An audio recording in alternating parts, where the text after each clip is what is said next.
Hi guys, good morning. Welcome to our new vlog. കുറേ കാലമായിട്ട് കുറച്ച് പേര് എങ്കിലും ചോദിക്കുന്ന ഒരു കാര്യമാണ് എൻ്റെ ഹ്യുണ്ടായി അയോണിക് 5 എന്ന് പറഞ്ഞ കാറിൻ്റെ ഒരു യൂസർ എക്സ്പീരിയൻസ് റിവ്യൂ ആയിട്ട്. സോ എനിക്കറിയാം കുറേ പേർക്കൊന്നും ചിലപ്പോൾ അത് കാണാൻ താല്പര്യം കാണില്ല. പക്ഷേ ഞാൻ ഇപ്പോൾ ഒരു 25,000 കിലോമീറ്റേഴ്സ് ഓടി. ഒരുപാട് പ്രോസും കുറച്ച് കോൺസും കുറച്ച് പ്രശ്നങ്ങളും ഉണ്ടായിരുന്നു. സോ ഞാൻ അതിൻ്റെ എനിക്ക് ഇഷ്ടപ്പെട്ട കാര്യങ്ങളും ഇഷ്ടപ്പെടാത്ത കാര്യങ്ങളും ഞാൻ എന്തുകൊണ്ട് ഈ കാറ് വാങ്ങിയെന്നും എന്തൊക്കെയാണ് എൻ്റെ എക്സ്പീരിയൻസ് ഉള്ളതായിരിക്കും ഞാൻ ഈ കൊച്ചു വീഡിയോയിൽ പറയാൻ പോകുന്നത്. So welcome to our new vlog.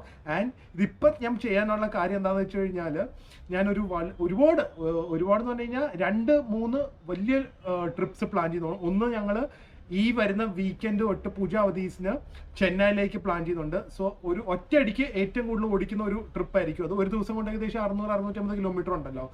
അതുകൊണ്ട് അത് കഴിഞ്ഞിട്ട് ഞാൻ ഒരു ഹോൾ ഇന്ത്യ ആൻഡ് പറ്റുമെങ്കിൽ നേപ്പാളിലേക്കുള്ള ഒരു EV ട്രിപ്പ് പ്ലാൻ ചെയ്യുന്നുണ്ട്. ഫസ്റ്റ് ടൈം ആയിരിക്കും അങ്ങനത്തെ ഒരു റോഡ് ട്രിപ്പ്. സോ അതൊക്കെ കൊണ്ടാണ് ഞാൻ ഇപ്പം എൻ്റെ ഈ വണ്ടീൻ്റെ ഒരു റിവ്യൂ പറയുന്നത്. ഫസ്റ്റ്ലി എന്തുകൊണ്ട് ഞാൻ ഈ അയോണിക് 5 എടുത്തു എന്ന് വെച്ച് കഴിഞ്ഞാൽ, ആൻഡ് ഇന്നാണെങ്കിൽ പോലും ഞാൻ ഈ വണ്ടിയെ എടുക്കുകയുള്ളൂ. ഇതിൻ്റെ മെയിൻ തിങ് എന്താണെന്ന് വെച്ച് കഴിഞ്ഞാൽ, ഈ EV കാർസിൻ്റെ ഓബിയസ്ലി നമ്മൾ റേഞ്ച് നോക്കുമായിരിക്കും, ഫീച്ചേഴ്സ് നോക്കുമായിരിക്കും, അങ്ങനെ പല കാര്യങ്ങളായിരിക്കും കൂടുതൽ ആൾക്കാർ നോക്കുന്നത്. പക്ഷേ എൻ്റെ ഒരു കാഴ്ചപ്പാടിൽ അതിന് മുമ്പേ ഒരു ഇൻട്രഡക്ഷൻ പറയുകയാണെങ്കിൽ, എനിക്കൊരു Tata Nexon EV first generation ഉണ്ടായിരുന്നു. ഞാൻ അതൊരു 3 വർഷം ഓടിച്ചു. 14,000 കിലോമീറ്റേഴ്സേ ഓടിച്ചുള്ളൂ. അതിനൊരു 180 ഒക്കെ ആയിരുന്നു റേഞ്ച്. ഒരുപാട് കംപ്ലയിൻറ്റ്സ് ഉണ്ടെന്ന് ഞാൻ കേട്ടൊരു വണ്ടിയാണ്. പക്ഷെ എനിക്ക് ഒരു കംപ്ലയിൻറ്റും അതുണ്ടായിട്ടില്ല. അത് ഞാൻ കൊടുത്തായിരുന്നു. സോ എനിക്ക് ഏറ്റവും ഒരു ഇന്ത്യയിൽ ഒരു EV ഫേമസ് ആയ വണ്ടി തൊട്ട് ഇപ്പോഴത്തെ ഇങ്ങനത്തെ ഒരു വണ്ടി വരെയുള്ള ഒരു എക്സ്പീരിയൻസ് ഉണ്ട്. എൻ്റെ ഇടയ്ക്ക് ഒരു ഇതെല്ലാം EV വണ്ടി ഓടിച്ചിട്ടുണ്ട്. ചൈനയിൽ ഞാൻ ഒരുപാട് ട്രാവൽ ചെയ്യുന്ന ആളാണ്. സോ പല രീതിയിലുള്ള ഏറ്റവും ലക്ഷറി തൊട്ട് ഉള്ള പല ഷാവോമിയുടെ ആണെങ്കിലും ഹുവായിയുടെ ആണെങ്കിലും BYDയുടെ ആണെങ്കിലും എല്ലാത്തിൻ്റെ EVC കയറിയ ഒരു എക്സ്പീരിയൻസും എനിക്കുണ്ട്. ഓക്കെ, സോ അത് പറഞ്ഞുകൊണ്ട് ഈ ഹ്യുണ്ടായി ഞാൻ പറഞ്ഞാൽ എല്ലാവരും റേഞ്ചും ഫീച്ചേഴ്സ് ഒക്കെ ആയിരിക്കും കൂടുതൽ നോക്കുന്നത്. പക്ഷേ ഞാൻ അന്ന് നോക്കിയത് ഏറ്റവും പയ്യെ ഔട്ട്ഡേറ്റഡ് ആവാനുള്ള ഒരു കാറാണ് ഞാൻ നോക്കിയത്. അതിൻ്റെ കാരണം എന്താണെന്ന് വെച്ച് കഴിഞ്ഞാൽ, നമുക്കറിയാം EV ടെക്നോളജി ഒക്കെ അത്യാവശ്യം മാറിക്കൊണ്ടിരിക്കുവാണ്, ബാറ്ററി ടെക്നോളജി ഒക്കെ മാറിക്കൊണ്ടിരിക്കുവാണ്. പക്ഷേ ഒരു കാര്യം എന്താണെന്ന് വെച്ച് കഴിഞ്ഞാൽ, ഈ വണ്ടി ബിൽഡ് ചെയ്യുന്ന ഒരു ആർക്കിടെക്ചർ ഉണ്ട്. അതിന് 800 വോൾട്ട് ആർക്കിടെക്ചറാണ് ഏറ്റവും ഹയസ്റ്റ്. മെയിനായിട്ട് ഈ 800 വോൾട്ട് ആർക്കിടെക്ചറിന് കോംപ്ലിക്കേറ്റഡ് ആയിട്ട് എനിക്ക് പറഞ്ഞ ഒരുപാട് ടേംസും സംഭവങ്ങളൊക്കെ ഉണ്ടെങ്കിലും ബേസിക് ആയിട്ട് പറയുകയാണെങ്കിൽ ഈ 800 വോൾട്ട് ആർക്കിടെക്ചർ ഉള്ള ഒരു കാറാണെങ്കിൽ നല്ല സ്പീഡിൽ ചാർജ് ആവും, നല്ല ഹയർ എഫിഷ്യൻസി ആയിരിക്കും. ആൻഡ് എനിക്ക് പേഴ്സണലി തോന്നുന്നത് ഒരു വണ്ടിയുടെ ഏറ്റവും നല്ല യൂട്ടിലിറ്റി വരുന്നത് റേഞ്ചിനും കാട്ടി കൂടുതലുള്ള ചാർജിങ് സ്പീഡാണ്. ഔട്ട്ഡേറ്റഡ് ആവാനുള്ള സാധ്യത ഹയർ ചാർജിങ് സ്പീഡുള്ള വണ്ടികൾക്ക് കുറവായിരിക്കും. സോ ഈ 800 വോൾട്ട് ആർക്കിടെക്ചർ ഉള്ള വണ്ടി ഇന്ത്യയിൽ വളരെ കുറവായിരുന്നു, ഓൾമോസ്റ്റ് ഇല്ല. ഈവൻ വേൾഡ് വൈഡ് നോക്കിയാലും ഈ പോർഷെ ടൈക്കൻ, പിന്നെ മെർസിഡീസിന് EQS, EQE ഇപ്പം ആണെന്ന് തോന്നുന്നു, പിന്നെ ഓഡിയുടെ ഒരു G-Tron, അങ്ങനെ വളരെ കുറച്ച് കാറേ ഉള്ളൂ. പ്ലസ് ഹ്യുണ്ടായി അയോണിക് 5ഉം കിയ EV6ഉം ഇത് രണ്ടും ഉള്ളൂ. സോ ഇതിൻ്റെ ഗുണം എന്താണെന്ന് വെച്ച് കഴിഞ്ഞാൽ, നമുക്ക് 350 കിലോ വാട്ടിൽ ഇത് ചാർജ് ചെയ്യാൻ പറ്റും ഈ വണ്ടി. ആ സ്പീഡിൽ ചാർജ് ചെയ്യാനുള്ള ചാർജസ് ആക്ച്വലി ഇന്ത്യയിൽ വന്നിട്ടില്ല. എനിക്ക് തോന്നുന്നു ചൈനയിലുണ്ട്, കൊറിയയിലൊക്കെ ഉണ്ട്, പക്ഷെ ഇന്ത്യയിലേക്ക് വന്നിട്ടില്ല. സോ ഈ വണ്ടിയുടെ ചാർജിങ് സ്പീഡ് എൻ്റെ ഒരു കാഴ്ചപ്പാടിൽ നെക്സ്റ്റ് ഒരു 10 ഇയേഴ്സിലേക്ക് ഔട്ട്ഡേറ്റഡ് ആവാനുള്ള സാധ്യതയില്ല. കാരണം വേൾഡിൽ പോലും എല്ലായിടത്തും എല്ലാ ചാർജസ് ഒരു സ്റ്റാൻഡേർഡ് 350 കിലോ വാട്ട് ചാർജസ് ആയി തുടങ്ങിയിട്ടില്ല. So that is one of the best things. ഈ ഏറ്റവും വലിയ ചലഞ്ച് എന്താണെന്ന് വെച്ച് കഴിഞ്ഞാൽ, നമ്മളിവിടെ പോകുമ്പോൾ ഈ ചാർജിങ്ങിന് കുത്തിയിടുമ്പോൾ ചാർജിങ് സ്പീഡ് സ്ലോ ഉള്ള കാർസ് ആണെങ്കിൽ ബാക്കിയുള്ള എല്ലാവർക്കും ബുദ്ധിമുട്ടാണ്. ആ ഇൻഫ്രാസ്ട്രക്ചറിന് ആക്ച്വലി ക്രിപ്പിളിയാണ്. ഇപ്പൊ റേഞ്ച് ഒരു 50-100 കിലോമീറ്റർ ഉള്ളെങ്കിലും കുത്തിയിട്ട് ഒരു 20 മിനിറ്റ് ചാർജ് ആവാമെങ്കിൽ വലിയ കുഴപ്പമില്ല. പക്ഷേ എനിക്കും കൂടെ ഉള്ളതുകൊണ്ട് ഞാൻ പറയാം, എനിക്ക് ടാറ്റ നെക്സോൺ EV ഫസ്റ്റ് ജനറേഷനും അതുപോലെ തന്നെ ഈ ടിയാഗോ ഒക്കെ ഒരു ചാർജിങ് സ്റ്റേഷനിൽ കൊണ്ടുപോയി ഇട്ട് കഴിഞ്ഞ് കഴിഞ്ഞാൽ അവരെയും കാട്ടി സുപ്പീരിയർ കാർസ് വന്നു കഴിയുമ്പോൾ അവർ കാരണം ബാക്കിയുള്ള എല്ലാവർക്കും ബുദ്ധിമുട്ടാണ്. സോ ടാറ്റയുടെ ആക്ച്വലി ഫസ്റ്റ് EV കൊണ്ടുവന്നാലും ടാറ്റ കാരണം കുറേ പേർക്ക് ബുദ്ധിമുട്ട് വരുന്നുണ്ട് ഈ ചാർജിങ് സ്റ്റേഷനിൽ. അതൊരു എ ബിഗ് നെഗറ്റീവ് ആണ്. സോ ചാർജിങ് സ്പീഡ് വളരെ ഇമ്പോർട്ടൻ്റ് ആണ്. ഈവൻ മഹീന്ദ്രയുടെ ഇപ്പോഴത്തെ ഇത്രയും നല്ല ടെക്നോളജി ഉള്ള കാറൊക്കെ വന്നാൽ പോലും അതൊക്കെ എനിക്കൊന്ന് 175 കിലോ വാട്ട്സ് ഒക്കെ ചാർജിങ് എടുക്കാൻ പറ്റുള്ളൂ. As of now it's okay. പക്ഷെ ഒരു 5-8 വർഷം കഴിയുമ്പോൾ ഒരുവിധ സ്റ്റാൻഡേർഡ് ഒരു 250 kilo watt chargers 350 kilo watt chargers ആവുമ്പോഴും നമ്മുടെ അയോണിക്കും കിയ EV96 ഒന്നും ഔട്ട്ഡേറ്റഡ് ആവില്ല. സോ ഈ ചാർജിങ് ആണ് one of the main thing ഞാൻ എടുത്തത്. ചാർജിങ് സ്പീഡ് അല്ലെങ്കിൽ 800 വോൾട്ട് ആർക്കിടെക്ചർ. സെക്കൻഡ്ലി നമുക്ക് റേഞ്ച് നന്നായി വേണമായിരുന്നു. റേഞ്ച് ഇതിന് ഞാനിപ്പം ഏകദേശം 25,000 കിലോമീറ്റേഴ്സ് ഓടിയല്ലോ. ഒരുവിധം ബിറ്റ്വീൻ എനിക്കൊന്നും ഒരു ഡീസൻ്റ് ആയി ഓടിച്ചു കഴിഞ്ഞാൽ ഹൈവേയിൽ എനിക്ക് എപ്പോഴും ഒരു 15 to 20% ബാക്കി ഉള്ളപ്പോഴും ഒരു 480 to 500 റേഞ്ച് കിട്ടാറുണ്ട്. ഞാൻ പോയിരിക്കുന്നത് ഇതൊരു ഏറ്റവും ലോങ് ഗോവയാണ്. സോ കൺസിസ്റ്റൻ്റ് ആയി നമുക്കത് കിട്ടും. മെയിൻ വേറൊരു തിങ് എന്താണെന്ന് വെച്ച് കഴിഞ്ഞാൽ ഈ ചെറിയ ഇപ്പം മഹീന്ദ്രയ്ക്കാണെങ്കിലും ടാറ്റയ്ക്കാണെങ്കിലും ഇത് രണ്ടും ആയിരിക്കും മെയിൻ എന്ന് എനിക്ക് തോന്നുന്നു. ഈ ചെറിയ പ്രശ്നങ്ങൾ ഒരു സോഫ്റ്റ്വെയറിനാണെങ്കിലും അല്ലെങ്കിൽ ചിലപ്പോൾ ചാർജർ കണക്ട് ആവാനാണെങ്കിലും റിവേഴ്സ് ക്യാമറ വർക്ക് ചെറിയ കാര്യങ്ങളാണെങ്കിൽ ഈ നിഗിൾസ് എന്ന് പറഞ്ഞ സാധനം വരും. നമ്മുടെ Ioniq is a very well sorted car. ഇതുവരെ അങ്ങനത്തെ ഒരു പ്രശ്നം, ഒരു വലിയ പ്രശ്നം വന്നിട്ടുണ്ട്, അതിന് ലാസ്റ്റ് വരാം. പക്ഷേ ഈ നിഗിൾസ് ആയിട്ടുള്ള ഒരു പ്രശ്നം ഉണ്ടായിട്ടില്ല. ആൻഡ് എനിക്കൊന്ന് അന്ന് ഒരു 50 lakhs താഴെയുള്ളതിൽ ഇന്നും എനിക്ക് തോന്നുന്നു one of the best cars ആണ്. നിങ്ങൾ ഒരുപാട് ഫീച്ചേഴ്സും അല്ലെങ്കിൽ ഗിമിക്സും നോക്കിക്കഴിഞ്ഞ് കഴിഞ്ഞാൽ ഈ കാർ നിങ്ങൾക്ക് ഉള്ളതേ അല്ല. പക്ഷെ ഒരു കൺസിസ്റ്റന്റ് ആയിട്ട് ഫ്യൂച്ചർ പ്രൂഫ് ആയിട്ടുള്ള ഒരു എക്സ്ട്രീംലി കംഫർട്ടബിൾ വളരെ സ്പേഷ്യസ് കാർ ആണെങ്കിൽ നിങ്ങൾക്ക് അയോണിക് ഇപ്പോഴും കൺസിഡർ ചെയ്യാമെന്നാണ് തോന്നുന്നത്. സോ ഇനി ഞാൻ കാറിന്റെ ഉള്ളിൽ നിന്നിട്ട് ബാക്കി കാറിന് എനിക്ക് ഇഷ്ടമുള്ള കുറച്ച് കാര്യങ്ങളൊക്കെ പറയാം. This is the reason why I boat this car. പിന്നെ കാറിന്റെ ആദ്യമേ എനിക്കൊന്ന് ഇപ്പോൾ ടയറിൽ ആണ് ഏറ്റവും കൂടുതൽ ചർച്ചാ വിഷയം വരുന്നത്. ഞാൻ വളരെ നോർമലായിട്ടാണ് ഓടിക്കുന്നത്. എന്ന് പറഞ്ഞു കഴിഞ്ഞാൽ ഒരു 60-70 ഒന്നല്ല, ഹൈവേയിലൊക്കെ 100-120 പോവും.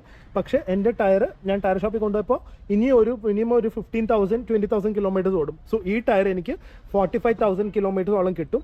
ഈ ടയർ എക്സ്പെൻസീവ് ആണ്, ഏകദേശം 40-45 രൂപയും കണ്ടു വരുന്നുണ്ട്. പക്ഷേ വേറെ ഓപ്ഷൻസ് ഉണ്ട്. എനിക്കൊന്നൊരു ഞാൻ വെളിയിലൊക്കെ അന്വേഷിച്ചപ്പോൾ നമുക്കൊരു 10 രൂപയ്ക്കൊക്കെ EV ടയർസ് കിട്ടും. ഞാൻ മിക്കവാറും അവിടെ നിന്നെങ്കിലായിരിക്കും കൊണ്ടുവരുന്നത്, അല്ലെങ്കിൽ അപ്പോൾ ഞാൻ ഏതെങ്കിലും ഒരു ഓപ്ഷൻ നോക്കുന്നതായിരിക്കും. സോ അതിനെക്കുറിച്ച് എനിക്ക് കറക്റ്റായിട്ട് അറിയില്ല. ഞാൻ കുറച്ച് റിസർച്ച് ചെയ്തുകൊണ്ടിരിക്കുവാണ്. ഞാൻ മിക്കവാറും ചൈനയിൽ നിന്നോ അല്ലെങ്കിൽ തായ്ലൻഡിൽ നിന്നൊക്കെ ആയിരിക്കും ടയർ ഇറക്കാൻ പോകുന്നത്. ഡ്യൂട്ടി കൊടുത്താൽ പോലും എനിക്കൊരു 10 രൂപയ്ക്കൊക്കെ മിക്കവാറും ഒരു EV ടയർ ഈ സൈസിൽ കിട്ടാൻ സാധ്യതയുണ്ട്.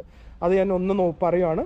പിന്നെ ഈ കാറിൻ്റെ മെയിൻ തിങ്, ഈ കാറ് നിങ്ങൾ കണ്ടാൽ ചിലപ്പോൾ പറയില്ലായിരിക്കും, പക്ഷേ വീൽ ബേസ് എന്ന് പറഞ്ഞു കഴിഞ്ഞാൽ ഈ വീലിൽ നിന്ന് ആ വീല് വരെ ഉള്ളത് എനിക്ക് ഭയങ്കര ഇമ്പോർട്ടൻ്റ്. ഇതാണ് നമ്മുടെ വണ്ടിയുടെ അകത്ത് സ്പേസ് നമുക്ക് എത്രയാണെന്ന് അലോട്ട് ചെയ്യുന്നത് ഈ വീൽ ബേസ് ആണ്.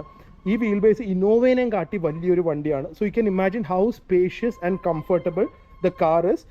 ആൻഡ് ദാറ്റ് ഈസ് എനിക്കിപ്പോൾ ഒരു ഫാമിലി കാർ ആയിരുന്നു വേണ്ടത്, ഞങ്ങൾക്ക് ലോങ് പോകാനായിട്ട്. And this is so comfortable and spacious. ഞാനൊരു 6 feet ആണെങ്കിൽ പോലും ഇത് എൻ്റെ സീറ്റിംഗ് പൊസിഷനിൽ ഇരിക്കുവാണ്. എനിക്കിവിടെ ഇരുന്നാലും എനിക്ക് നല്ല സ്പേസ് ഉണ്ട് ഇപ്പോഴും. ആൻഡ് സീറ്റിൻ്റെ അടിയിലേക്ക് നമുക്ക് കാലും സ്ലൈഡ് ചെയ്യാം. പിന്നെ ആൾക്കാർ പറയുന്നത് EVയുടെ ബാറ്ററി ഉള്ളത് കൊണ്ട് സീറ്റിന് കുറച്ച് പൊക്കം കൂടുതലായിരിക്കും, തൈ സപ്പോർട്ട് കിട്ടില്ല. പക്ഷേ എൻ്റെ ഹൈറ്റിൽ തന്നെ നമുക്ക് ഇതിന് തൈ സപ്പോർട്ട് അത്യാവശ്യമുണ്ട്. എക്സ്ട്രീംലി കംഫർട്ടബിൾ ആണ് ബാക്ക് സീറ്റിലിരുന്ന് പോകാനായിട്ട്. പക്ഷേ എൻ്റെ ഫേവറേറ്റ് പ്ലേസ് ഫ്രണ്ട് സീറ്റാണ്. I love riding this car. And ഫ്രണ്ടിലെ കുറച്ച് കാര്യങ്ങളും കൂടെ ഞാൻ പറയാം. എൻ്റെ കൂടെ സീറ്റ് മെയിൻറ്റെയിൻ ചെയ്യാൻ എനിക്ക് ഭാഗ്യം വേദുമൊക്കെ ഭയങ്കര വെൽ ബിഹേവ്ഡ് ആയിട്ടാണ്. വേദവും പ്രിയൊക്കെ വെൽ ബിഹേവ്ഡ് ആയതുകൊണ്ട് കാറ് അഴുക്കുന്നതായിട്ടുള്ള കണ്ട ഇപ്പോഴും നല്ല പുതിയതുപോലെ തന്നെ ഇരിക്കുന്നത് ഇത്രയും യാത്ര ചെയ്തിട്ട്. പിന്നെ ബാക്ക് സീറ്റും നമുക്ക് ഇലക്ട്രോണിക്കലി ഇവിടുന്ന് ഫ്രണ്ടും ബാക്കൊക്കെ ആക്കാം. ഡിക്കിയിൽ സ്പേസ് കൂടുതൽ വേണമെങ്കിൽ നമുക്ക് ഫ്രണ്ടും ബാക്കൊക്കെ ആക്കാം. സോ അഡ്ജസ്റ്റബിൾ ആണ്. ഇത് നമുക്ക് ബാക്ക് സീറ്റിൻ്റെ റിക്ലൈൻ ആംഗിളും അഡ്ജസ്റ്റ് ചെയ്യാം. സോ നന്നായി കിടത്തിയും ഇടാം. നടുക്ക് ഇതുപോലെ കപ്പ് ഹോൾഡറൊക്കെ ഉണ്ട്. അധികം ഫാൻസി ആയിട്ടുള്ളതൊന്നുമില്ല. വേറൊരു ചെറിയ കംപ്ലയിൻറ്റ് എനിക്ക് പറയാനുള്ളത്, ബാക്കിലത്തെ AC വലിയ കൂളിംഗ് ഇല്ല. ഫ്രണ്ടിൽ നന്നായി തണുപ്പിച്ചാലേ ഇതിൽ നിന്നും അത്യാവശ്യം നല്ല കാറ്റ് വരുള്ളൂ. പിന്നെ എല്ലായിടത്തും USB Type-C ആണ് ചാർജിങ് വരുന്നത്. അത് ഔട്ട്ഡേറ്റഡ് ആയിട്ടുണ്ട് കുറച്ച്. പിന്നെ നമുക്ക് ബാക്ക് സീറ്റ് ഇവിടെ നമ്മൾ ഇരിക്കുവാണെങ്കിൽ ഇവിടുന്ന് തന്നെ നമുക്ക് ഇത് അഡ്ജസ്റ്റ് ചെയ്യാൻ പറ്റുമേ, ഫ്രണ്ടും ബാക്കും. പിന്നെ ഈ ഒരു ഫീച്ചർ എനിക്കത് കാണിക്കാനുണ്ട്. ഇതിൻ്റെ ഒരു 0 gravity സീറ്റ്. ഈ ബട്ടൺ പ്രസ് ചെയ്താൽ ഇതും ഡ്രൈവർ സീറ്റും ഇതുപോലെ തന്നെ നമുക്ക് ബാക്കിലേക്ക് ആക്കാം. 0 gravity സീറ്റ് ഞാൻ കാണിച്ചു തരാം. പക്ഷേ ഇത് ഞാൻ ഇപ്പോഴാണ് കേട്ടോ, ഇത്രയും കാലം കഴിഞ്ഞിട്ട് കാണുന്നത്. കാരണം ബാക്ക് സീറ്റിൽ ഇരിക്കാറില്ലല്ലോ. നമുക്കിത് ഈ ബട്ടൺ പ്രസ് ചെയ്താൽ ഇവിടുന്ന് തന്നെ ഈ ബാക്ക് സീറ്റും നമ്മുടെ 2 സീറ്റും, ഒന്ന് ഈ സൈഡും പിന്നെ ഒന്നിപ്പോൾ ഞാനിരിക്കുന്ന സൈഡും നമുക്ക് ഇവിടുന്ന് തന്നെ ഇത് ഇതുപോലെ അഡ്ജസ്റ്റ് ചെയ്യാം കേട്ടോ. സോ നമുക്ക് നമ്മുടെ സീറ്റിൻ്റെ ബട്ടൺ തന്നെ പ്രസ് ചെയ്യണമെന്നില്ല. പിന്നെ എനിക്ക് എൻ്റെ കാറിൻ്റെ ലുക്സ് ഇപ്പോഴും ഞാൻ കാറ് പാർക്ക് ചെയ്ത് കഴിഞ്ഞാൽ തിരിഞ്ഞു നോക്കും. Even after almost 2 years and 25,000 kilometers, I feel this is one of the most stunning looking cars on Indian roads. And ഇതിൻ്റെ ആ ഒരു റെട്രോ ലുക്കിലാണ് ഞാൻ സ്പെഷ്യലി വീട്. എനിക്കൊരു നൈറ്റ് റൈഡറിൻ്റെ ഒക്കെ ഒരു നോസ്റ്റാൾജിയ വരുന്നുണ്ട്. ഏത് ആംഗിളിൽ നിന്ന് നോക്കിയാലും car is amazing. Auto head ലാംപ്സും അങ്ങനെ എല്ലാ മോഡേൺ ഫീച്ചേഴ്സൊക്കെ ഉണ്ട്. നല്ല അത്യാവശ്യം ബ്രൈറ്റ് ആണ്. ഞാൻ ആ ടെക്നിക്കാലിറ്റിയിലേക്കൊന്നും പോകുന്നില്ല. പക്ഷേ നമുക്ക് ബേസിക് ആയിട്ട് സാധാരണക്കാർക്കൊക്കെ മനസ്സിലാവുന്ന രീതിയിലുള്ള കുറച്ച് കാര്യങ്ങൾ ഞാൻ അകത്ത് കയറിയിട്ട് പറയാനുണ്ട്. സോ ഡോറ് തുറക്കുമ്പോൾ തന്നെ നമുക്ക് ഈ സീറ്റൊക്കെ ബാക്കിലേക്ക് പോകും. നമ്മൾ ഇരുന്ന് കഴിഞ്ഞ് ഡോറ് അടയ്ക്കുമ്പോഴേക്കും നമുക്ക് ഇതുപോലെ സീറ്റ് തന്നെ നമ്മുടെ ഡ്രൈവിംഗ് പൊസിഷനിലേക്കൊക്കെ വരും, തന്നെ വരുന്നുണ്ട്. ഇവിടെ നമുക്ക് ഡ്രൈവിംഗ് പൊസിഷനൊക്കെ സേവ് ചെയ്യാം. ഓക്കെ, ഇനി വണ്ടി ഒന്ന് ഓൺ ചെയ്ത് കഴിയുമ്പോൾ ഇതിൻ്റെ നല്ല ഒരു വളരെ സിമ്പിളായിട്ടുള്ള ഒരു യൂസർ ഫേസ് ആണ്. ഇപ്പോൾ 73%-ൽ 370 കിലോമീറ്റേഴ്സ് ആണ് കാണിക്കുന്നത്. ആപ്പിൾ കാർപ്ലേ ഒക്കെ വയേർഡ് ആണ്. അതെനിക്ക് ഭയങ്കര ഒരു നെഗറ്റീവായി തോന്നി. ഞാൻ പിന്നെ വേറൊരു അഡാപ്റ്റർ പോലെ വാങ്ങി, അതേ ഇടയ്ക്കിടയ്ക്ക് വർക്ക് ചെയ്യാറുള്ളൂ. സോ അത് ഒരു വലിയ പ്രശ്നമാണ്. എനിക്ക് മറ്റേ wireless Apple CarPlay and Android auto ഇതിലില്ല. പിന്നെ AC ഒക്കെ ഫ്രണ്ടിലിരുന്ന് കഴിഞ്ഞാൽ അത്യാവശ്യം നല്ല കൂളിംഗ് ആണ്. ബാക്കി വളരെ സിമ്പിൾ. ഇത് ആക്ച്വലി ഒരു നല്ലൊരു മോഡേൺ ജാപ്പനീസ് ഓഫീസ് റൂമൊക്കെ ഇല്ലേ, അതുപോലെയാണ്. നമുക്ക് ഈ ആംബിയൻ ലൈറ്റ് ഒക്കെ അഡ്ജസ്റ്റ് ചെയ്യാം. And cruise control. ഇതിൻ്റെ ഒരുപാട് പേര് പറയും അഡാസ് എന്ന് പറഞ്ഞ സാധനമുണ്ട്, ഈ തന്നെ വണ്ടി ബ്രേക്ക് പിടിക്കുന്നത്. എനിക്ക് വണ്ടിയിൽ ഇതുവരെ അനാവശ്യമായിട്ട് ആ ഒരു പ്രശ്നം വന്നിട്ടില്ല. ഇതൊക്കെ ഇതിപ്പോൾ iOS 26 വന്ന ഫീച്ചറാണ്. ഫോട്ടോസൊക്കെ നമുക്കിവിടെ കയറ്റാം. I just love being in this seat and driving this car for long distances. And ഇതിൽ വേറൊരു ഗുണം എന്ന് പറഞ്ഞാൽ നമ്മൾ ഇതുപോലെ ഇൻഡിക്കേറ്റർ ഒക്കെ ഇടുമ്പോൾ ഈ സൈഡിലൊക്കെ നമുക്ക് കണ്ണാടി നോക്കണ്ട, ഇതിൽ കൂടെയൊക്കെ നമുക്ക് കാണാൻ പറ്റും. ആൻഡ് ബ്ലൈൻഡ് സ്പോട്ട് മോണിറ്ററിംഗ് ഒക്കെ ഉണ്ട്. ഇതിൻ്റെ ഓട്ടോ ഹോൾഡ് എന്നൊക്കെ പറഞ്ഞ ഫീച്ചേഴ്സ് ഉണ്ട്, തന്നെ ബ്രേക്ക് പിടിക്കുന്നതൊക്കെ. പിന്നെ എൻ്റെ വീട്ടിൽ നിന്ന് റിവേഴ്സിലാണ് ഞാൻ എപ്പോഴും വണ്ടി വെളിയിലേക്ക് ഇറങ്ങുന്നത്. സോ ആ റിവേഴ്സിൽ കൂടെ ഇറങ്ങുമ്പോൾ വണ്ടികൾ നമുക്ക് ചിലപ്പോൾ ക്യാമറയിലോ അല്ലെങ്കിൽ എത്തി നോക്കിയാൽ കാണാൻ പറ്റില്ല. പക്ഷേ വണ്ടി ഇങ്ങനെ റിവേഴ്സ് ക്യാമറ കാണാൻ പറ്റില്ല. പക്ഷെ വണ്ടി ഇങ്ങനെ വരുവാണെങ്കിൽ തന്നെ ബ്രേക്ക് പിടിക്കും. അതെനിക്ക് ഭയങ്കര യൂസ്ഫുൾ ആണ്. ദാറ്റ് ഈസ് റിയലി ഹെൽപ്ഫുൾ എന്ന് പറയുമ്പോൾ വണ്ടി ഇങ്ങനെ ബാക്കിലേക്ക് പോകുമ്പോൾ എൻ്റെ ഗേറ്റിൻ്റെ വെളിയിൽ നിന്ന് ലെഫ്റ്റ് അല്ലെങ്കിൽ റൈറ്റ് സൈഡിൽ നിന്ന് വണ്ടികൾ വരുവാണെങ്കിൽ തന്നെ വണ്ടി അലേർട്ട് ചെയ്ത് തന്നെ ബ്രേക്ക് ചെയ്യും. അതെനിക്ക് ഭയങ്കര യൂസ്ഫുൾ ആയി തോന്നി. പിന്നെ ലെയിൻ കൺട്രോളും തന്നെ വണ്ടി സ്റ്റിയറിംഗ് പിടിക്കുന്നതൊക്കെ അത്യാവശ്യം നല്ല ഫീച്ചേഴ്സ് ആണ്. പിന്നെ എനിക്കിത് ഭയങ്കര ഇഷ്ടമായ ഒരു സംഭവമാണ്. കാരണം സൺറൂഫ് എനിക്ക് തോന്നുന്നു ഒരു വളരെ വേർഡ് ഫീച്ചറാണ്. ഒട്ടും പ്രയോജനം ഇല്ലാത്തൊരു ഫീച്ചറാണ്, എസ്പെഷ്യലി നമ്മുടെ സൗത്ത് ഇന്ത്യയിലൊക്കെ. പക്ഷേ എനിക്ക് ഡേ ലൈറ്റ്, ഇത് വലിയ വിൻഡോസ് ആണ്, വൈറ്റ് ഇന്റീരിയേഴ്സ് ആയതുകൊണ്ട് ഭയങ്കര സ്പേഷ്യസ് ആയി തോന്നും. പക്ഷേ ഇതും കൂടെ നമ്മൾ തുറന്നു കഴിയുമ്പോൾ നമുക്ക് സൺറൂഫിൽ ഒരു ഫുൾ പാനോറാമിക് ഫീലിംഗ് ഉണ്ട്. പക്ഷേ ഈ ഗ്ലാസ് തുറക്കില്ല. അപ്പോൾ ഗ്ലാസ് തുറന്ന് കുട്ടികൾ വെറുതെ തല മുകളിലിട്ട് ഉള്ള ഒരു പരിപാടി ഇതിലില്ല. അങ്ങനെ ഒരു കുട്ടി എവിടെയും ഇടിച്ചു മരിച്ചൊക്കെ ഉണ്ട് കേട്ടോ. സോ ഒരിക്കലും കുട്ടികളെ സൺറൂഫിൽ മുകളിലേക്ക് നിർത്താൻ സമ്മതിക്കരുത്. ആൻഡ് വണ്ടി ഇപ്പോൾ ഓടിയത് ഇതുപോലെ 25,000 കിലോമീറ്റേഴ്സ് ആവാനുണ്ട്. ഇതിൽ എനിക്ക് കൂടെ ഒരു കംപ്ലൈന്റ് വന്നത് എന്താണെന്നറിയോ? അതും കൂടെ പറയണല്ലോ. ഒരു കംപ്ലൈന്റ് വന്നിട്ടുണ്ട്. അതെന്താന്ന് വെച്ച് കഴിഞ്ഞാൽ ഇതിന്റെ മെയിൻ ബാറ്ററി എന്ന് പറയുമ്പോൾ 2 ബാറ്ററി ഉണ്ട്. ഒന്ന് നമ്മുടെ സാധാരണ ചെറിയ ബാറ്ററി ഉണ്ട്, അത് വെച്ചാണ് എല്ലാം വർക്ക് ചെയ്യുന്നതും മറ്റേ ഈ ചെറിയ സിസ്റ്റവും അങ്ങനത്തെയൊക്കെ വർക്ക് ചെയ്യുക. അല്ലാതെ കാറിന്റെ മെയിൻ ബാറ്ററി ഉണ്ടല്ലോ, നമുക്ക് റേഞ്ച് തരുന്ന ബാറ്ററി, ആ ബാറ്ററി എൻ്റെ സെൽസ് കുറച്ച് അടിച്ചു പോയിട്ടുണ്ട്. Which is the worst thing that can happen to an EV. എനിക്ക് തോന്നുന്നു ഞാൻ അന്വേഷിച്ചപ്പോൾ എൻ്റെയും ഒരു കാറിനെയും കൂടെ പോയിട്ടുണ്ട്. പക്ഷേ that is A worst thing that can happen. അറിയാമല്ലോ, അത് പോയി കഴിഞ്ഞാൽ നമ്മുടെ വണ്ടിയുടെ മറ്റേ പെട്രോൾ വണ്ടിയുടെ എഞ്ചിൻ പോകുന്ന പോലെയാണ്. അത് പോയിട്ടുണ്ടായിരുന്നു. പക്ഷെ ഫുള്ളല്ല പോയത്, ഏകദേശം ഒരു 40% എങ്ങാണ്ടാണ് പോയത്. സോ എനിക്ക് അന്ന് അത് പോയപ്പോൾ തൊട്ട് എന്താന്ന് വെച്ച് കഴിഞ്ഞാൽ എനിക്ക് ടോട്ടൽ റേഞ്ച് 100% വരെ ചാർജ് ചെയ്താലും 290 or 300 കിലോമീറ്റേഴ്സും കണ്ടേ കിട്ടുള്ളായിരുന്നു. അപ്പോൾ അതവർ വാറണ്ടി റീപ്ലേസ് ചെയ്തു. ആൻഡ് ഇതാണ് ഒരു മെയിൻ പ്രശ്നം. ഈ വണ്ടിയുടെ പാർട്സ് വരാൻ ഇപ്പം ഇതിൻ്റെ എന്തോ ഒരു ചെറിയൊരു ഭാഗം അവർ റീപ്ലേസ് ചെയ്ത് തരാമെന്ന് പറഞ്ഞിട്ടുണ്ട്. എനിക്കൊന്ന് മഡ് ഗാർഡിൻ്റെ മുകളിലുള്ള ഫ്ലാപ്പോ അങ്ങനെ എന്തോ ഒരു സാധനമാണ്.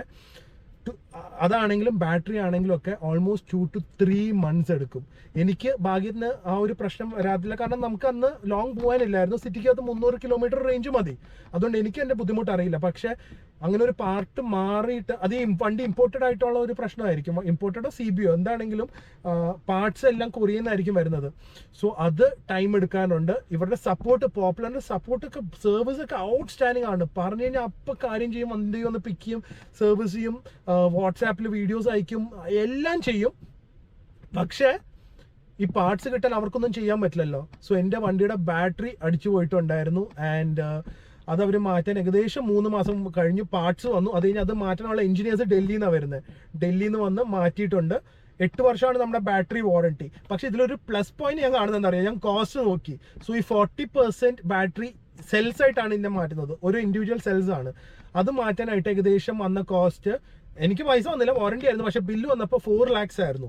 സോ ഞാൻ വിചാരിച്ചു ഭയങ്കര എക്സ്പെൻസീവ് ആയിരിക്കും സെൽസ് മാറ്റാൻ, പക്ഷെ വണ്ടിയുടെ 40% സെൽസ് അത് മാനുഫാക്ചറിങ് ഡിഫക്റ്റ് ആയതുകൊണ്ടാണ് പോയത്. സോ 40% സെൽസ് മാറ്റാൻ 4 lakhs ഇന്നായെങ്കിൽ എനിക്ക് തോന്നുന്നു ഒരു 5-10 വർഷം കഴിയുമ്പോൾ അത് ചിലപ്പോൾ നിസ്സാര ഒരു 1 ലക്ഷം പോലും വരില്ലായിരിക്കും 40% മാറ്റണമെങ്കിൽ.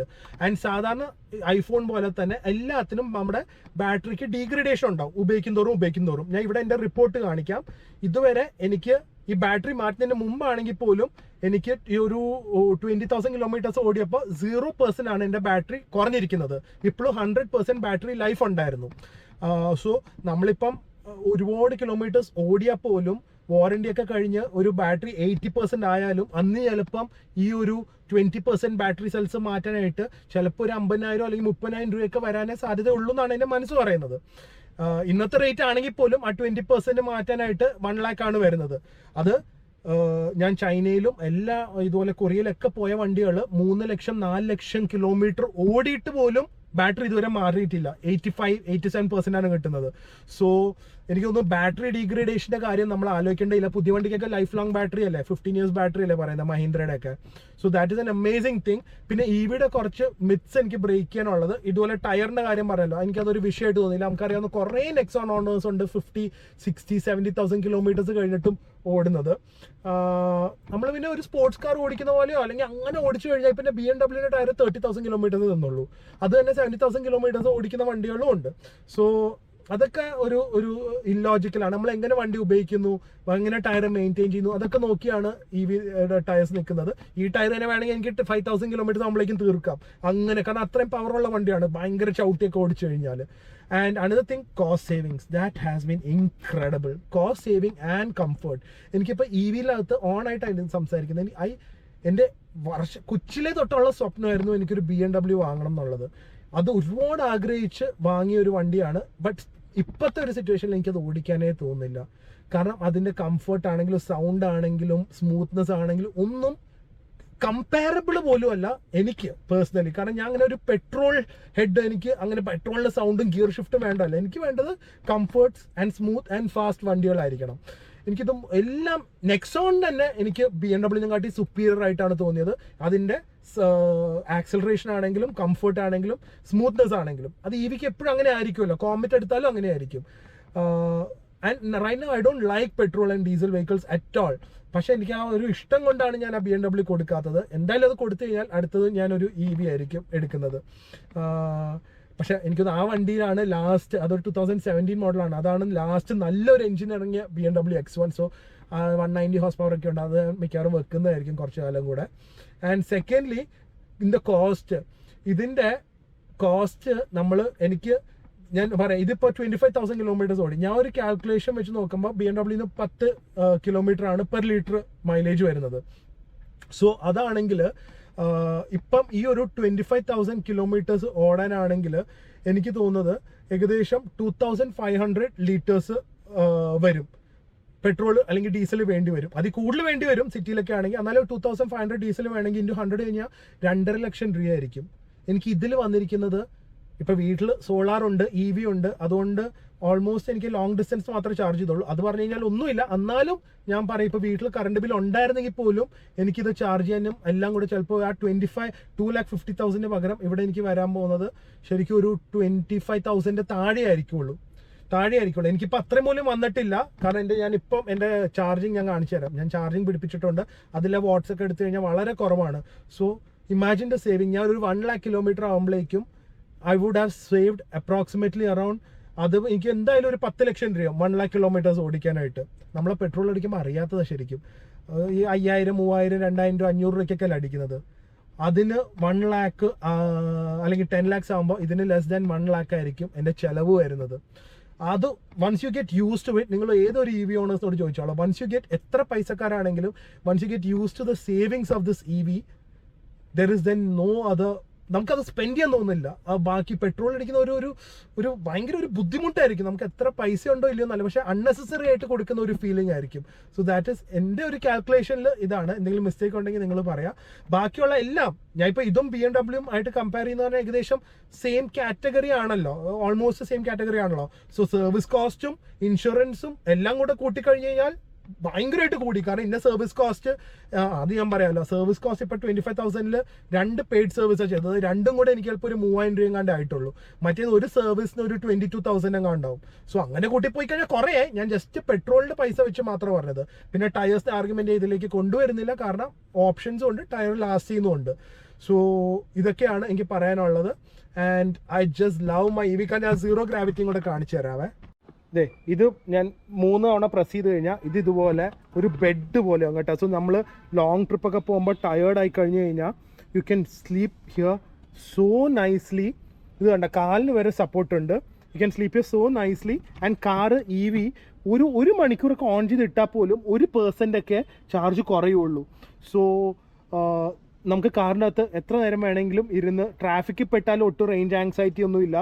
ആൻഡ് തിരിച്ച് സീറ്റ് പൊസിഷൻ ഉണ്ടെങ്കിൽ ഇത് പ്രസ് ചെയ്ത് കഴിഞ്ഞാൽ തന്നെ സീറ്റ് തിരിച്ച് പൊസിഷനിലേക്ക് വരും. സോ റേഞ്ച് ആങ്സൈറ്റി ഒന്നുമില്ല. എത്ര നേരം ട്രാഫിക് ബ്ലോക്കിൽ കിടന്നാലും നമുക്കൊരു ടെൻഷനും ഇല്ല. ലോങ് ട്രിപ്പ് പോകുമ്പോൾ നമുക്ക് വേണ്ടത് ഹോങ്ടയാണ്. ഒരു പ്രൊമോഷൻ ഞങ്ങൾക്കിത് ഒരു ഹാപ്പി സ്റ്റോറിലുണ്ട്. ആ ഇൻസ്റ്റാഗ്രാം പേജിൽ DM ചെയ്താൽ നിങ്ങൾക്ക് അയച്ചും തരും. 279 ആണ് വരുന്നത് കേട്ടോ.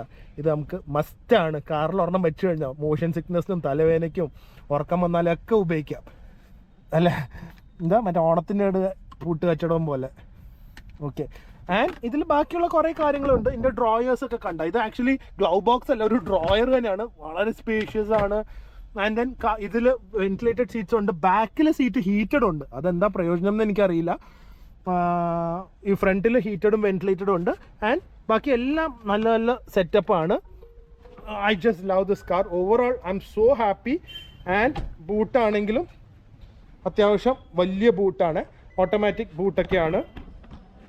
നമ്പറും ഒരുപാട് ആഗ്രഹിച്ച നമ്പർ കിട്ടി. വേണ്ട, ഓട്ടോമാറ്റിക് ബൂട്ടാണ്. എല്ലാം അത്യാവശ്യം നല്ല റോഡ് ട്രിപ്പൊക്കെ എടുക്കാനുള്ള നല്ല സ്പേഷ്യസുമാണ്. പിന്നെ ഞാൻ എൻ്റെ ചാർജിങ് കൂടെ കാണിച്ചു തരാവേ.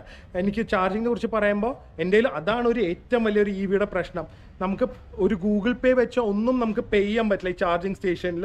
എൻ്റെ കുറേ സാധനങ്ങളുണ്ട്. കാരണം ചിലയിടത്ത് ചിലപ്പോൾ നമുക്ക് നെറ്റൊന്നും ഇല്ലെങ്കിൽ പ്രശ്നമല്ലേ, സാധാരണ നമ്മൾ ആപ്പ് വെച്ചാൽ ചെയ്യേണ്ടത്. പക്ഷേ എൻ്റെ കയ്യിൽ കുറേ സംഭവങ്ങളുണ്ട് ഇതുപോലെ ചാർജ് ചെയ്യാനായിട്ട്. ഇതുപോലെ ഞാൻ വെച്ചിരിക്കുക. സോ എല്ലാത്തിനും RFID ഉണ്ട്. GoEasyയുടെ RFID, സിയോണിൻ്റെ RFID, സ്റ്റാറ്റിക്കിൻ്റെ RFID, വേറെ ഒരെണ്ണം കൂടെ ചാർജ് മോഡിൻ്റെ RFID. ഇതെല്ലാം വെച്ച് നമ്മൾ ഇതിലെല്ലാത്തിലും ഒരു ആപ്പ് ഡൗൺലോഡ് ചെയ്ത് നമ്മൾ ബാലൻസ് കയറ്റണം. സോ ഏതാണോ എവിടെയാണ് ഉള്ളത് അതിലേക്കാണ് നമ്മൾ ചാർജ് ചെയ്യേണ്ടത്. സൗത്ത് ഇന്ത്യ നിങ്ങൾക്ക് ട്രാവൽ ചെയ്യണമെങ്കിൽ എനിക്കൊന്നും ഇപ്പോൾ ഒരു ടെൻഷനും വേണ്ട. You can easily travel all over south India. അത്രയധികം ചാർജിങ് സ്റ്റേഷൻസ് ഉണ്ട്. സോ റേഞ്ച് ആങ്സൈറ്റി ഇനി എനിക്ക് വരാൻ പോകുന്നത് ഞാൻ പറഞ്ഞില്ല, ഒരു വലിയൊരു ട്രിപ്പ് എടുക്കില്ല ഓൾ ഇന്ത്യ ടു നേപ്പാൾ. അതിലാണ് എനിക്കൊരു ആങ്സൈറ്റി ഉള്ളത്. ബട്ട് ഐ തിങ്ക് സോ ഇത്രയും റേഞ്ച് ഉള്ളപ്പോൾ നമുക്കതൊരു വിഷയമായിരിക്കില്ല. ആൻഡ് ഞാൻ ഇതുവരെ ചാർജ് ചെയ്യാൻ എടുത്തിരിക്കുന്ന നമ്പർ ഓഫ് യൂണിറ്റ്സ് 3,100 എന്ന് വെച്ചോ. സോ 3,000 ഇൻറ്റു ഒരു 3 rupees വല്ലതും വെച്ചോ. കാരണം എനിക്ക് സോളാറാണ്, ഞാൻ പറഞ്ഞ പോലെ എനിക്കതൊരു കോസ്റ്റേ അല്ല. എന്നാലും ഒരു 3 to 4 rupees വെച്ചാലും 25, അതിലൊരു 25,000 ഒരു 23,000 അല്ലെങ്കിൽ 22,000 കിലോമീറ്റേഴ്സ് ഞാൻ ഇതിൽ നിന്നാണ് എടുത്തിരിക്കുന്നത്. സോ അതൊരു 22,000 കിലോമീറ്റേഴ്സ് ഓടാനായിട്ട് നമുക്കൊരു 5 rupees വെച്ചാലും 15,000 rupees ആണ് വന്നിരിക്കുന്നത്. So less than 1 rupee per kilometer ആണ് വന്നിരിക്കുന്നത്. ആൻഡ് വെളിയിലുള്ള ചാർജിങ് കൂടെ എടുത്തു കഴിഞ്ഞാലും ആ ഒരു 5 rupees എന്ന് പറഞ്ഞാൽ 12,000, ബാക്കി ഒരു 10 or 12,000 വെച്ചോ. അത്രയൊന്നും വരില്ല, കാരണം കണക്ക് നോക്കാറില്ല. Because it's that cheap. And എല്ലാം കൂടെ ഞാൻ പറഞ്ഞില്ല, ഇത്രയും കിലോമീറ്റർ ഓടാനായിട്ട് ഇത്രയും പൈസ വന്നുള്ളൂ. അത് സബ്സ്റ്റാൻഷ്യൽ സേവിങ്സ്. പിന്നെ വേറൊരു കാര്യം കൂടെ പറഞ്ഞോട്ടെ. മറ്റേ ടോള് ഇപ്പം നമുക്ക് പാസ് എടുക്കാവേ. അപ്പോൾ ഒരു വർഷത്തേക്ക് 200 ടോള് നമുക്ക് ക്രോസ് ചെയ്താലും 3,000 രൂപയ്ക്ക് ക്രോസ് ചെയ്യാം. ഞാൻ ഒരു തവണ ഊട്ടി പോയിട്ട് വന്നു. ബാംഗ്ലൂർ ഇപ്പോൾ പോയിട്ട് വന്നാൽ പോലും എനിക്ക് പൈസ ലാഭമാണ് കൊച്ചിയിൽ നിന്ന്. സോ അതിൻ്റെ പേര് മറന്നു ഞാൻ ഇവിടെ സ്ക്രീൻഷോട്ട് വെക്കാം. കുറച്ചെങ്കിലും യാത്ര ചെയ്യുന്നവരാണെങ്കിൽ ഇപ്പോഴേ എടുത്ത് വെച്ചോ കേട്ടോ. നമ്മുടെ ഫാസ്റ്റാഗിൽ തന്നെയാണ് അത് റീചാർജ് ചെയ്യുന്നത്. പക്ഷേ എമൗണ്ട് കുറയുമ്പോൾ ഈ ആപ്പിൽ നിന്ന് തന്നെ കുറഞ്ഞോളൂ. ആപ്പ് എന്ന് പറഞ്ഞു കഴിഞ്ഞാൽ ആ ഒരു പുതിയ 3,000 രൂപയിൽ നിന്ന് തന്നെ നമ്പർ ഓഫ് ട്രിപ്സിൽ നിന്ന് കുറഞ്ഞോളൂ. നമ്മുടെ സാധാരണ ഫാസ്റ്റാഗിൽ അത് കാണില്ല. അപ്പോൾ ഇതൊക്കെയാണ് എൻ്റെ EVയുടെ വിശേഷങ്ങൾ. Load of trip, very excited go to Chennai.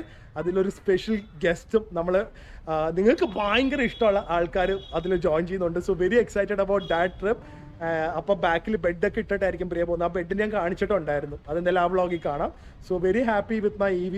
It's the best decision I have ever taken. പിന്നെ ഓബിയസ്ലി ആൾക്കാർ റീസെയിലിൻ്റെ കാര്യം പറയും. റീസെയിലിൻ്റെ കാര്യം ഇപ്പം നമുക്ക് ഒന്നും പറയാൻ പറ്റില്ല. എനിക്ക് പേഴ്സണലി തോന്നുന്നത് EV ബിക്കോസ് കംപ്ലയിൻസും മെയിൻ്റനൻസ് ഒന്നും ഇല്ലാത്തതുകൊണ്ട് ബാറ്ററി ഹെൽത്ത് നല്ലതാണെങ്കിൽ എനിക്കൊന്ന് നല്ല റീസെയിൽ കിട്ടും, എസ്പെഷ്യലി ഇതുപോലെ ഫ്യൂച്ചർ പ്രൂഫ് ആയിട്ടുള്ള EVs ആണെങ്കിൽ. പിന്നെ പ്രീമിയം വണ്ടികൾക്ക് ഇപ്പം അറിയാലോ, 1.5 കോടിയുടെ 2 കോടിയുടെ വണ്ടി എടുത്തു കഴിഞ്ഞാൽ ഒരു 5 വർഷം കഴിയുമ്പോൾ പെട്രോൾ വണ്ടിയാണെങ്കിൽ ഡീസൽ വണ്ടിയാണെങ്കിലൊക്കെ ഭയങ്കര ഒരു 30 ലക്ഷം 40 ലക്ഷം രൂപ 50 ലക്ഷം രൂപയ്ക്കൊക്കെയാണ് പോകുന്നത്. സോ റീസെയിലൊന്നും നമുക്കിപ്പോൾ EVയുടെ ആണെങ്കിലും പെട്രോളിൻ്റെ ആണെങ്കിലും പറയാൻ പറ്റില്ല. അത് ടൊയോട്ടയുടെ മാരുതിയുടെ ഒക്കെ ആണെങ്കിൽ റീസെയിലുള്ളൂ. സോ അതിലൊന്നും നമ്മൾ നോക്കി വണ്ടി എടുക്കുന്നതിൽ അർത്ഥമില്ല എന്ന് എനിക്ക് തോന്നുന്നത്. പക്ഷെ ഓടിക്കുമ്പോൾ നമുക്ക് നല്ല പീസ് ഓഫ് മൈൻഡ് ആയിരിക്കും. And that's why I chose IONIQ 5 because ഈ ചെറിയ നിഗിൾസ് ഇല്ല. Other than that one big battery problem, അതൊരു മാനുഫാക്ചറിങ് ഡിഫക്റ്റ് ആണ്. അല്ലാതെ റീഓക്കറിങ് ആയിട്ടുള്ള ഒരു പ്രശ്നവും എനിക്ക് ഇതുവരെ ഈ വണ്ടിയിൽ നിന്ന് ഉണ്ടായിട്ടില്ല. Everything has been smooth sailing. ആക്കുകയും ചെയ്യുന്നത് അലൈൻമെൻറ്റ്, ബാലൻസിങ്, അതൊക്കെ ഒരു 5000 കിലോമീറ്റർ ചെയ്യും. 10,000 അമ്മ സർവീസിന് കൊണ്ടു. അത് ജസ്റ്റ് അവരൊരു 3 hours എപ്പോഴും തരും. നമുക്ക് വേറെ ഒന്നും കാര്യം മാറ്റില്ല. എന്തെങ്കിലും ഫിൽറ്റർ മാറ്റാൻ കാണും, പിന്നെ ബാറ്ററിയുടെ കൂളൻ്റോ അങ്ങനെ എന്തെങ്കിലും ഉണ്ടെങ്കിൽ മാറ്റാൻ കാണും, ആൻഡ് വാഷ് ചെയ്തിട്ട് തരും. ബാക്കി ഒന്നും ഇല്ല വണ്ടികൾക്ക്. So very happy with the car. എന്തെങ്കിലും ഡൗട്ട്സ് നിങ്ങൾക്ക് ഇതിനെക്കുറിച്ചുണ്ടെങ്കിൽ പറയാം. ഞാൻ പറഞ്ഞാൽ എൻ്റെ ചൈനയിലുള്ള എക്സ്പീരിയൻസും കൊറിയയിലുള്ള എക്സ്പീരിയൻസും കുറച്ച് അങ്ങനത്തെ രാജ്യങ്ങളിൽ ഒരുപാട് വണ്ടികൾ എക്സ്പീരിയൻസ് ചെയ്യാൻ പറ്റിയത് കൊണ്ടും എനിക്ക് EVയിലേക്കുള്ള അവരുടെ ഒരു കോൺഫിഡൻസ് ആണ് എന്നെ ആക്ച്വലി EV എടുക്കാൻ പ്രേരിപ്പിച്ചത്. ബിക്കോസ് അവിടെയൊക്കെ പറഞ്ഞില്ല, ഇത്രയും ലക്ഷങ്ങൾ ഓടിയ വണ്ടികൾ നമ്മൾ ഇഷ്ടം മാതിരി കണ്ടിട്ടുണ്ട്. വളരെ റെയർ അല്ല, ഇഷ്ടം മാതിരി കണ്ടിട്ടുണ്ട്. അതും പഴയ ടെക്നോളജി ഉള്ള വണ്ടികൾ. അപ്പോൾ ഓബിയസ്ലി നമുക്ക് ഇപ്പോഴത്തെ ഒരു വണ്ടികൾക്ക് അങ്ങനെ ഒരു പ്രശ്നം ഉണ്ടാവില്ല എന്നാണ് നമ്മുടെ വിശ്വാസം. ആൻഡ് എന്തെങ്കിലും ഡൗട്ട്സ് ഉണ്ടെങ്കിൽ നിങ്ങൾ ചോദിക്കുക. ഇനി നമ്മൾ ബാക്കിയുള്ള നല്ല വീഡിയോസ് ആയിട്ട് വരുന്നതായിരിക്കും. Very excited about the TRIPS also. EV വെച്ച് നമുക്ക് എന്തൊക്കെ ചെയ്യാൻ പറ്റും, അപ്പം നമുക്ക് അതിൻ്റെ ചലഞ്ചസ് ഒക്കെ ഉണ്ടെങ്കിൽ ഞാൻ പറയുന്നതായിരിക്കും. ഓക്കെ, സോ എന്തായാലും നമുക്ക് വേറൊരു വ്ളോഗിൽ കാണാം. അതുവരെ stay healthy, stay happy, by.